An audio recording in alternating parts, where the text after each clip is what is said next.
obsessive notes as a noob because I was a noob.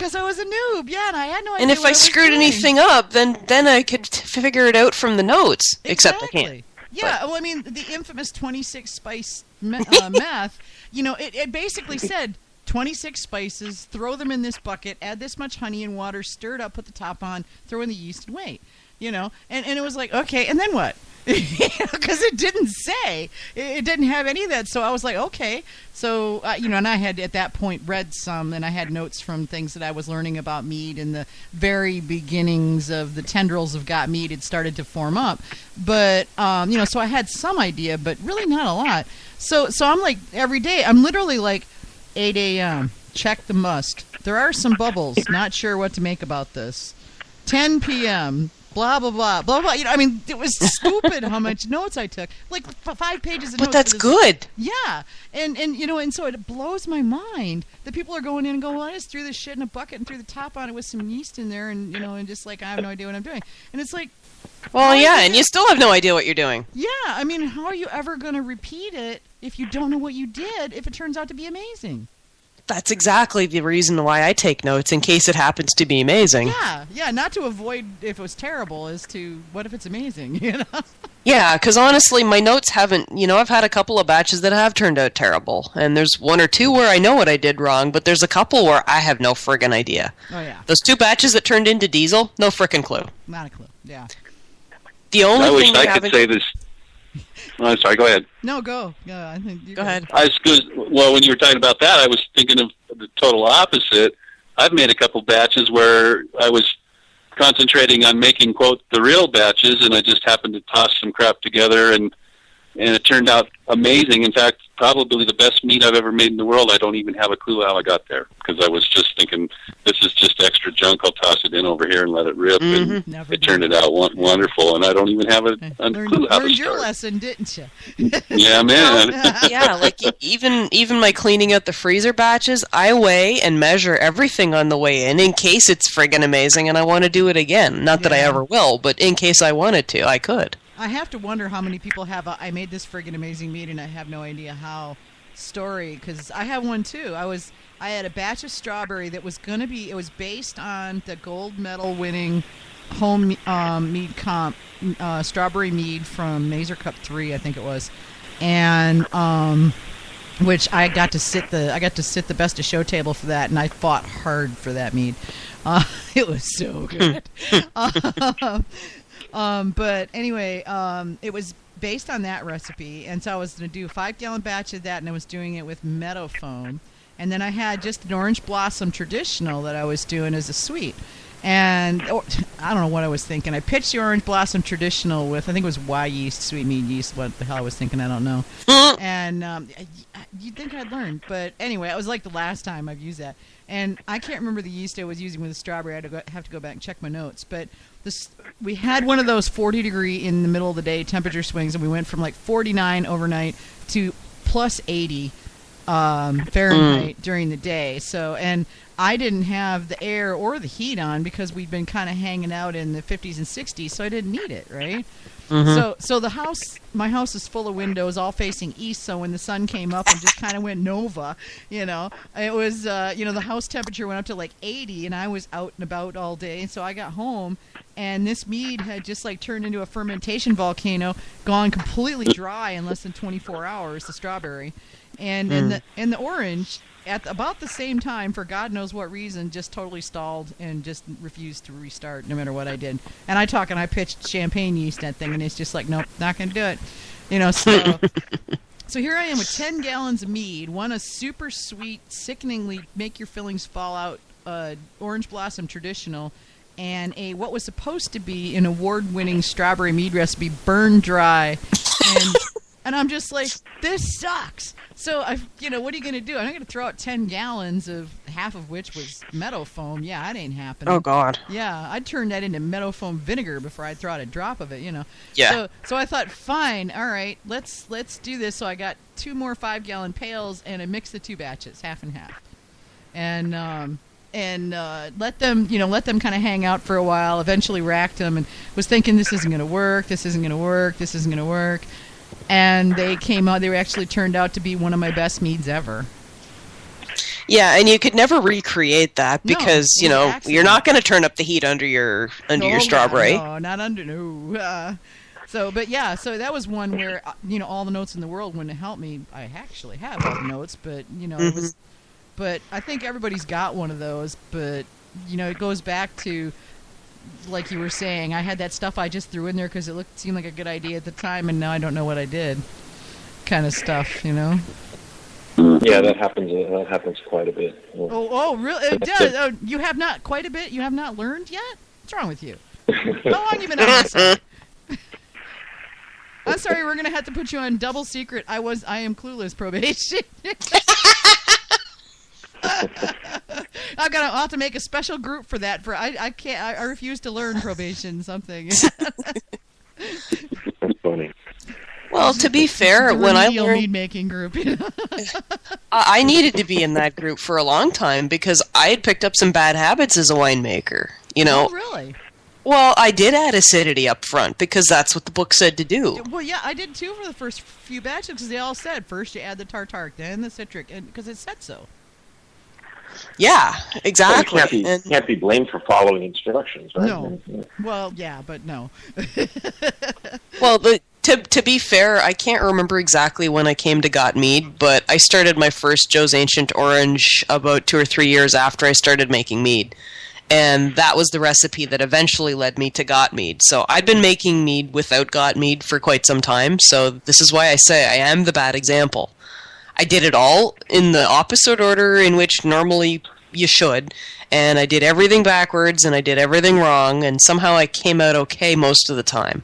I haven't made vinegar except when I've wanted to. And I've managed to, all the traditionals that I've made, even though there haven't been very many of them, I've been happy with them.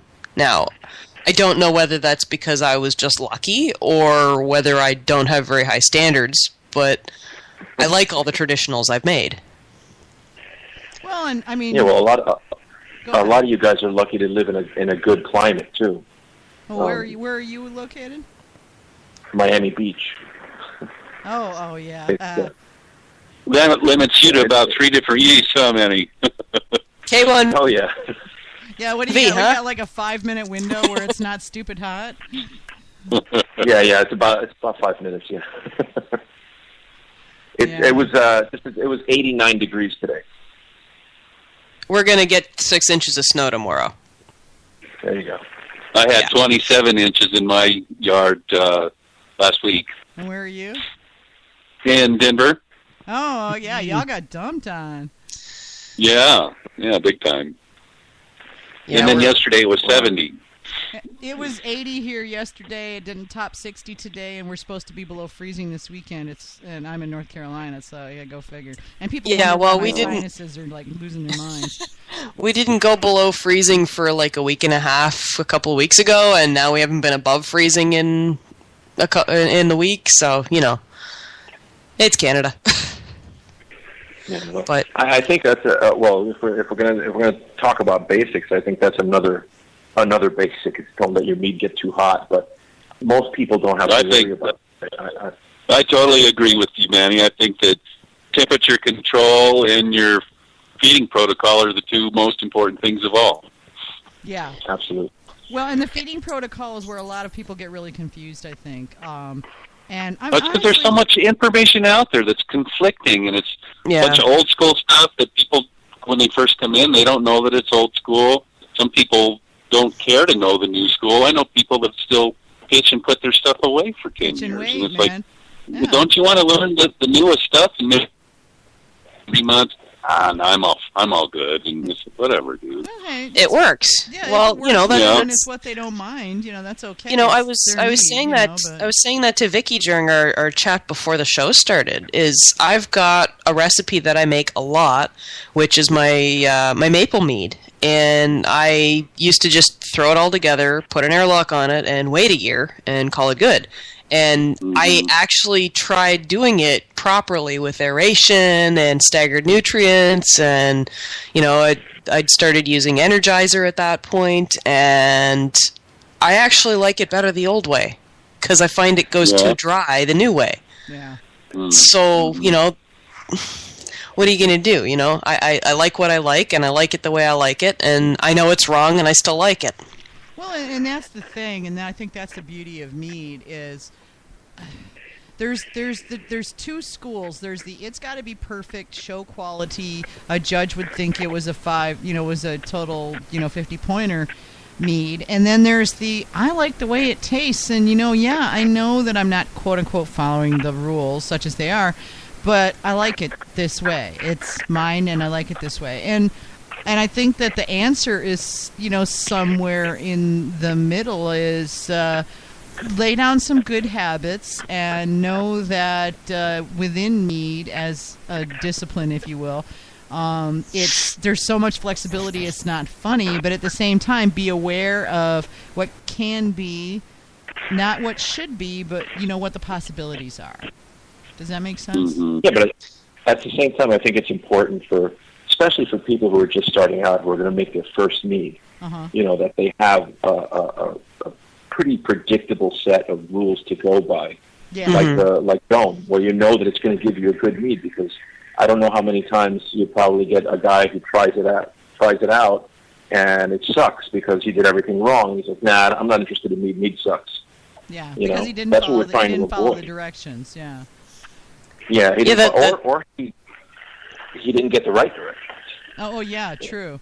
Well, and one of the policies, yeah, that's another one of those ones is people who complain about Joe's Ancient Orange when they didn't follow the recipe. Mm-hmm. Well, or they got the recipe that somebody bastardized and put up someplace else. I mean, there's the way Joe wrote it, which if you follow it, works almost every time. I mean, I don't know that I've ever seen that one crash and burn. I'm sure it's out there, but I haven't. The only times I've ever had it crash and burn is when I've messed with it. Right, exactly. But I've also had a lot of times when I messed with it turn out to be really, one of my absolute favorites is a bastardization of Joe's. Well, hell, what the largest thread on GotMead is the what I've done with my JAO thread, It started out as here's the recipe, and then it's like 4,682 pages of people going, and here's what I did, and this was great, So, yeah, I mean, you could totally do that. But, I mean, honestly, okay, I'm a big fan. I like to cook.